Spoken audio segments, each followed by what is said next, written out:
Thank you for listening to BizPod with me, Paul. And me, Rachel. Our weekly business English podcast where we talk about the news, social media, and hot topics from a business point of view.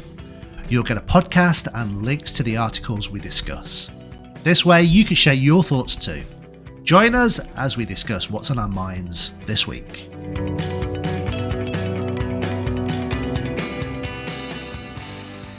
Right, everybody, we have somebody new with us, another month, another guest, and today it's Julia.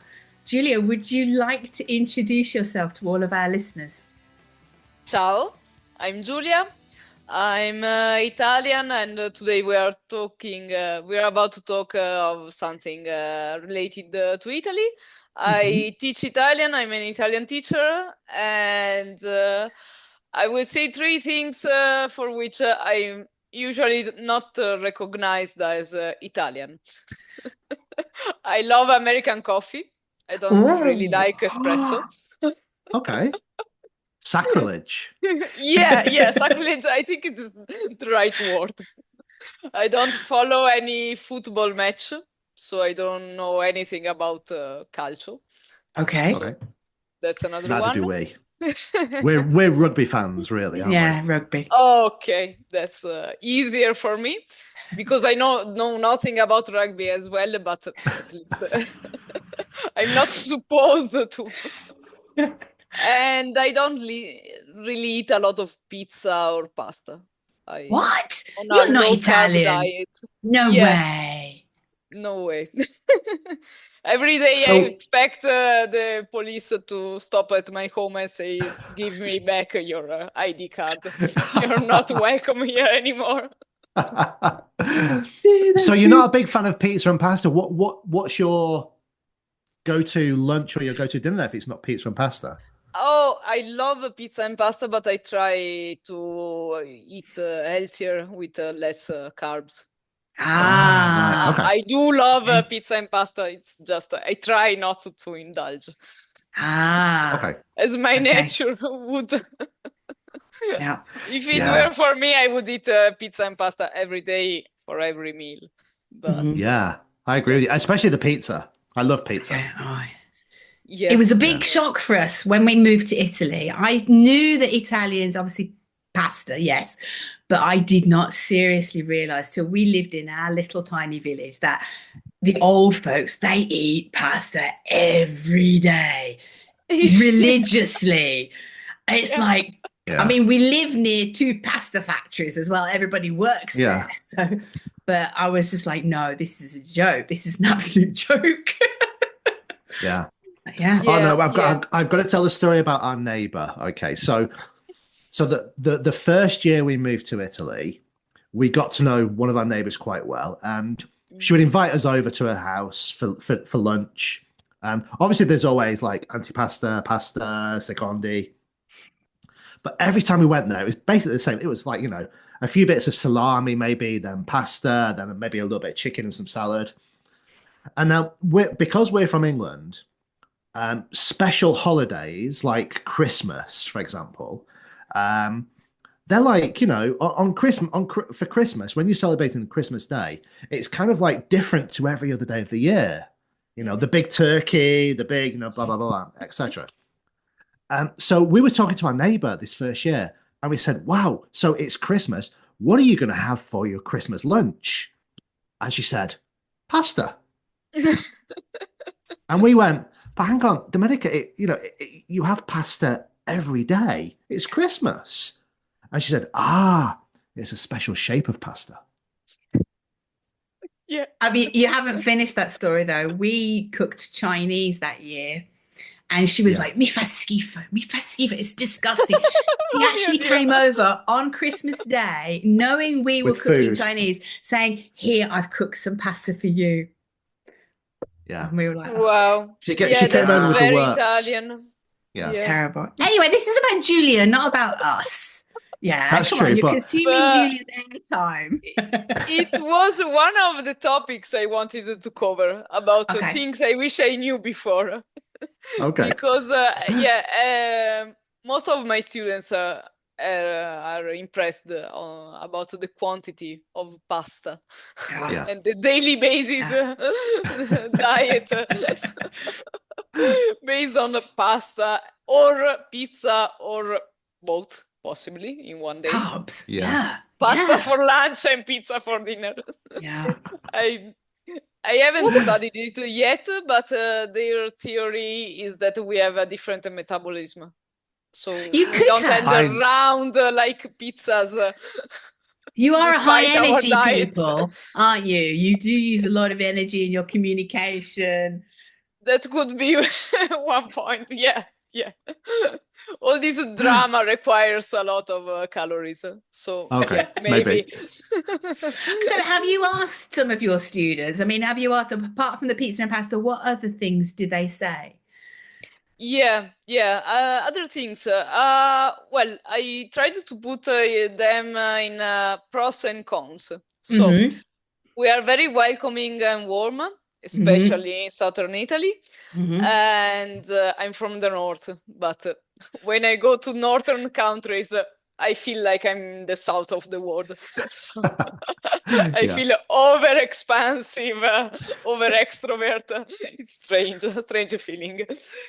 And on the bad side, we are oftenly perceived as too expansive, too sharing. Like, why are you recounting me your whole weekend? Too much information, thank you. And some of my students, it took some time for them to adjust to it's not just a polite question. I really want to know, what did you do? Did you go to the lake? Was it good? What did you eat? See, that's the point. You really want to know. In the UK, what did you have a nice weekend? Oh yes, how are you? I'm fine. You know, even if you had the worst weekend ever. No, we don't want to know. We really don't want to know. Yeah, that's baffling for me. Yeah. Every time, I'm fine, thank you. Well, this week is very full of appointments, and I see the other person like, please stop. It wasn't inquiring. It wasn't inquiry. We don't want to know. It's just that it's kind of like something we have to get through before we can start the proper conversation. Hi, Julia, how are you? How was your weekend? Yeah, okay, done. We can check. Yeah, it's like a ritual we have to go through. Not for us is we want to get personal every time in every situation. How did you get into having an American coffee then? Where did that come from, that you prefer a long coffee to a short coffee? Well, I like to drink coffee, and my coffee-based diet is already an issue, probably ahead as hard. So I really like this beverage. An espresso, or even a mocha coffee, you drink it in a couple of seconds and it's done. So I prefer to have my tazza with me beside the table. Is usually I have 3 or 4 glasses or different shaped containers, all full of coffees. Coffee. I love the expression coffee-based diet. I like that. I'm going on the coffee-based diet. That's it. I abandoned running on pizza for running on coffee. Yeah. Rachel, you're already on a coffee-based diet, though, I think. No. You like your coffee. I have long coffee, like you. I've got a filter machine. It's about 1.5 liters a day. That's not a lot. I don't know. I'll share it with you as well. It's mostly water, though. It's only 3 scoops of coffee. Okay, that's true. Anyway, I don't know how much caffeine is in that. Yeah, that's a good. They do say there's more caffeine in tea than coffee, though. Yeah, that's true. Okay. Yeah, I don't know. Oh, you got to live, haven't you? Come on. Yeah. So not a tea-based diet, a coffee-based diet. I'm on a tea-based diet, I think. Okay. Because I'm English. Come on, I'm British. You know, it's got to be tea, hasn't it? I tell you, Julia, we used to eat meat and then we went vegetarian. Like you, we're always, I mean, we're older than you. We're grasping at health now. We're like, please stay alive. So we went from eating meat to vegetarian at the pandemic. So the pandemic helped us because you didn't want to go to the supermarket and go shopping. And then we decided when was it, 2 years ago, I decided I was going to go vegan. And Paul was like, no, not doing it. I can't give up my tea with milk. No, he was like, absolutely no. After about 3 months, he was like, oh, okay, I'll give it up. But he still won't move over to the coffee though. He's on green tea or fruit tea or or black tea. Yeah, but tea without milk now.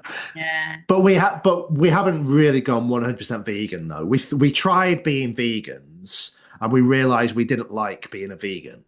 No. For the one thing that you could never give up, Rachel, Parmesan cheese. Parmesan cheese. Yeah, can't have a pasta without cheese. Oh god. Oh, pizza as well. So, but we don't buy it in the house. Pizza. We make a point of going out to the restaurant and then we have it. So there's no eggs, there's no milk, there's no cheese in the house. But challenge, definitely challenge. But anyway. Yeah. Well, I'm not vegetarian or vegan. It's just low carbs. So just low carbs. You should go vegetarian. You should be a vegetarian, Julia. It's healthier for you. Sometimes I try, but we are on a protein-based diet. So it's very difficult to switch. Yeah. But we try to eat less meat and more, eat more proteins based on other resources because, Julie's younger than us, Paul. Yeah. Her body can take trying different things. Our diet just gets smaller, smaller, and smaller. Yeah. Right. Eventually, we'll just be eating lentils, Rachel. Oh, what should we have for breakfast? Lentils. Oh, no. Right, come on. Let's talk about the other thing. The other topic you highlighted was about an activity you're developing about team building. Tell us more about that.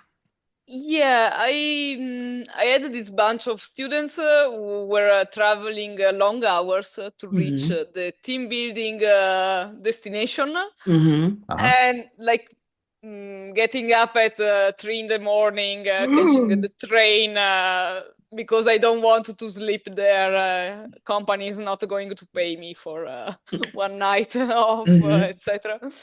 And so we got talking about which activities they liked, which aspects of team building they liked.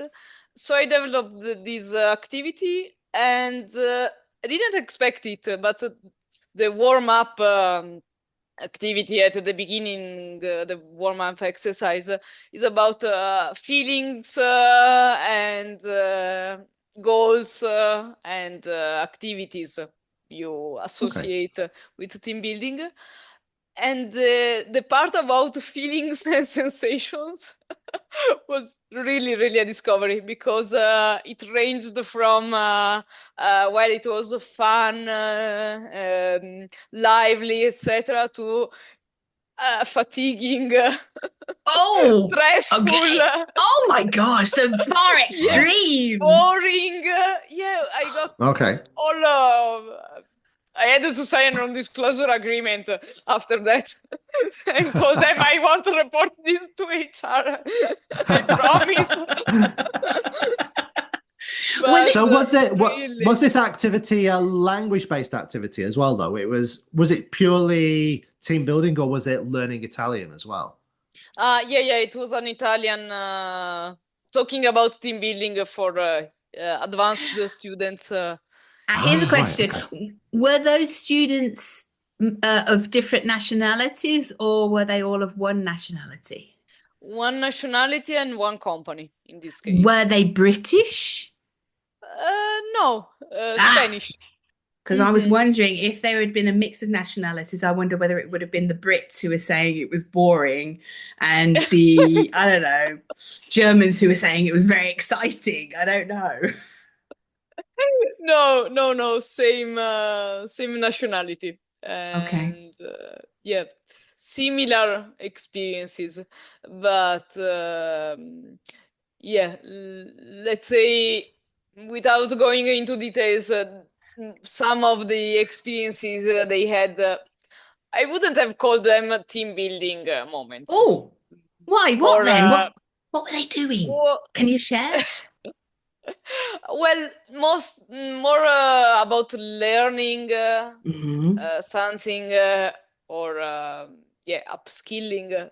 So, Ah. or presenting new things. Mm-hmm. So yeah, it's not exactly what I call a team building experience.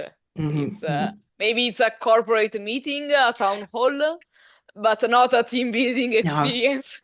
no. So I mean, I can what would you relate. define? What would you define as a team building event then?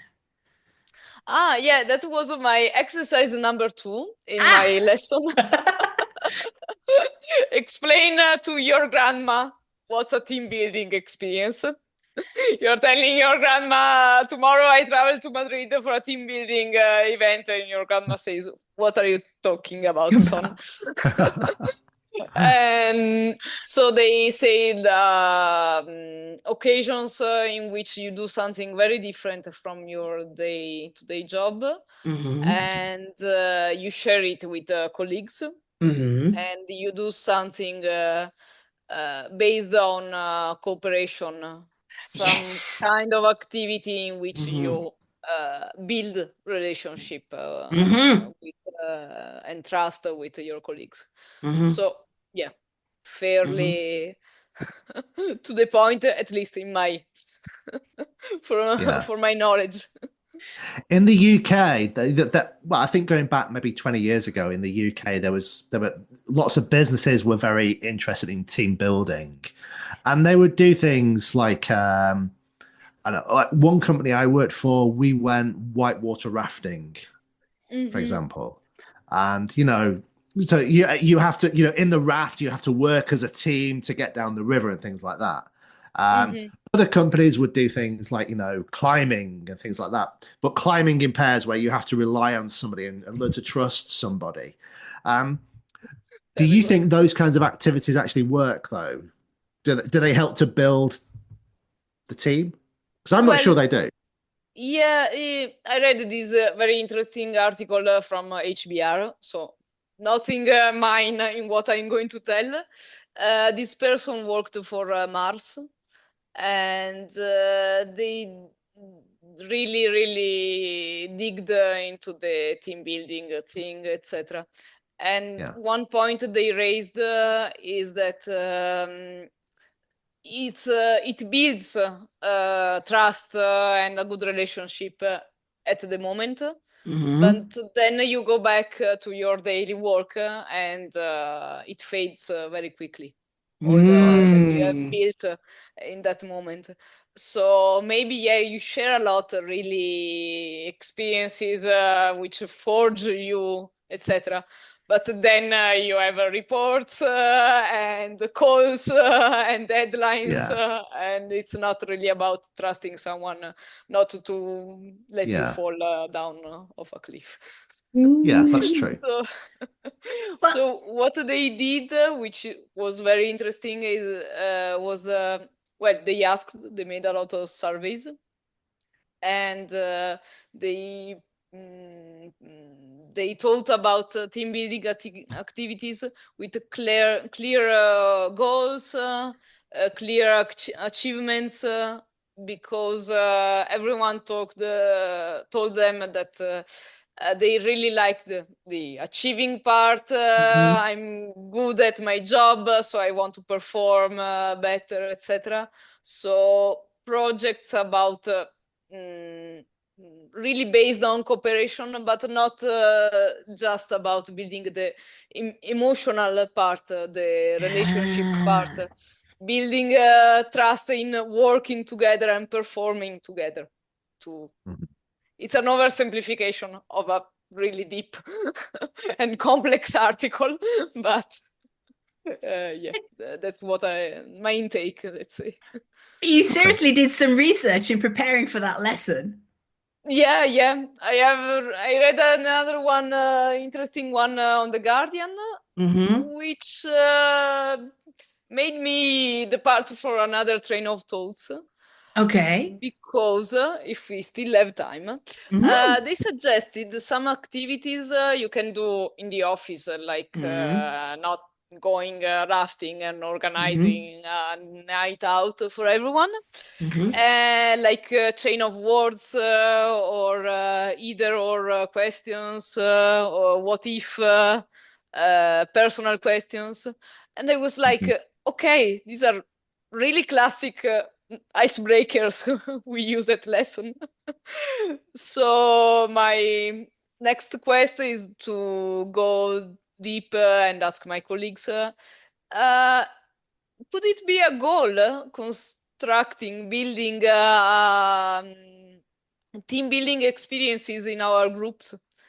Because if one objection to team building activities that the effects fade out because then you go to your normal life. We see our students and most of them see each other only in the classroom environment. So I was thinking maybe it will enhance peer learning, peer reviews, maybe building a relationship, a stronger relationship between team members of a learning pod would be helpful. So I don't know. That's my new idea. That sounds like a whole research. That's a thesis, isn't it? That's a PhD there. Yeah. Your next book, Rachel. Yeah. If you send the link to the HBR and the Guardian, we can let the listeners see and read both of those. That would be really good. One thing I wanted to, obviously you teach Italian. I mean, this gives an insight to our listeners who are English learners of how much dedication you put into preparing for your Italian lessons, but you're obviously an English learner. You've learned and improved your English over the years yourself. I mean, have you got any advice to offer our learners? And do you think, do you offer Italian services if any of our English learners want to also learn Italian? Yeah, of course, and I'm kind of specialized in English learners learning Italian, especially first English speakers who speak English not as a second language, but first and sometimes all natives. Yeah, sometimes the only language. Well, from my side, a real game changer was books. Yeah. Once I realized what I really like to do with a language, which is for me reading. I started reading a lot, and maybe it's not a round experience. I don't practice pronunciation, speaking, etc. But it was really a game changer for me because for vocabulary boost, expressions, even understanding abilities. And then I switched to audiobooks, which help also for listening exercises. And so, yeah, in general, doing something with a language you really like, even if it's not the most effective thing you can do for learning a new language, because, okay, the grammar, all the aspects we very well know. But yeah, dedicating myself to something I really love gave it a real boost. So you're connecting the learning with a hobby or something an activity you enjoy. Yeah, I enjoy, and I already spend a lot of time doing. Yes. So I just switched to reading in English instead of reading in Italian for 3 hours a day. So wow. Did you hear that, Paul? Reading for 3 hours a day. That would be Paul's dream. That would be his dream Yeah. life. I don't think I could read for 3 hours in Italian though, because I find I love the Italian language, but I think reading Italian would be tiring because I would have to think too much because I know there's going to be complex descriptions which I'd have to sort of think about them. Whereas when I'm reading English, because it's my native language, I don't have to think. That's what I love about reading. But yeah, Relaxing. I think reading Italian, you'd have to think. My brain would hurt after 3 hours, I'm sure. See, I tried reading Harry Potter. I tried reading and listening to the audiobook, and it was great for the pronunciation. And I learned lots of vocabulary about magic and cats and goodness knows what. But the grammar was not, it's trapassato, which you don't use when you're speaking. I was learning grammatical constructions that I don't use. So it was just like, no, stop. Yeah. Yeah, that's yeah. It's a that's a thing for Italian feature. because we use that those kind of sentences we don't really use in spoken Italian. Well, at least passato remoto, if you live in southern Italy, they use more. I never use it here. They use dialect around here. Yeah, nobody speaks Italian in our little hamlet. Nobody speaks Italian. They speak a dialect. They're awful. If our neighbor, if she wants us to understand, she speaks Italian because she's old. She speaks. I find the older generation, they speak very clearly. But if she doesn't want us to know what she's talking about, straight into dialect. Don't even get one word. Nothing. Zero. Not even numbers, colors. Yeah. So we know she's talking about us when she's speaking dialect. She's saying, she's going, those English people, they're rubbish. Well, I am from Veneto and I now live in Piemonte. And I don't understand all the people. They try to talk to me in Italian, but then they automatically switch to Piedmontese. And I know, really, I don't understand one word. 1 out of 10, maybe. They always yeah, they kind of think I'm a foreigner too. Because, I come from really, really, really far away. 400 kilometers or so. It's a different country in Venice, isn't it? Yeah. You have a very strange accent. They asked me more than once if I was American. Really? Because I have a funny accent in Italian. Yeah, I was like, okay. You never heard an American talk in any language? Do you take that sure. Is that a compliment for you, Julia? Since you like your American coffee? Yeah, baby. It's yeah. So I feel you about dialect. Okay. Yeah. Well, is there anything else you'd like to share with our learners before we go? Well, the funniest thing they told me, because we talked about punctuality, we talked about fashion, etc. But another student of mine, she said she relished the chaos of Italy. Really? Chaos. Says the flexibility about rules. You can park everywhere. Nobody's going to bother you. She lives in Rome. And she thrives in the chaos and the energy of it. For me, it's quite overwhelming. But she says she loves it because everything and anything is possible. Fights in the street, people shouting, but then laughing together, and everyone doing everything. And I was like, wow, that's a very colorful picture of Italy, but I can understand it. And for me, it's really, really overwhelming. But can be something you may like. Yeah, there's something in your genes, in your DNA, Julia, isn't there? That's you're not 100% Italian. I think. I mean, what's your heritage? Yeah. Are your family all Italian, or did they come from? Yeah, by generations, but well, I Wow. come from the northern Italy, so Yeah, it is a but little bit different. there's something, but there's something. Come on, American coffee doesn't eat a lot of pizza and pasta, doesn't like football. There's something different there. I'm very shy and introvert. That's another thing, so I don't like chaotic situations. Right, well, I think we'll conclude there. We'll share the articles you discussed, and we'll put all the links if anybody wants to get in touch with you. We'll share all that with our listeners. And it was great for you to come and speak to us today. Yeah, thank you very much for the invitation and the great time. Thanks for listening. We hope you liked our podcast. And please don't forget to subscribe and stay connected with us. Until next time, goodbye.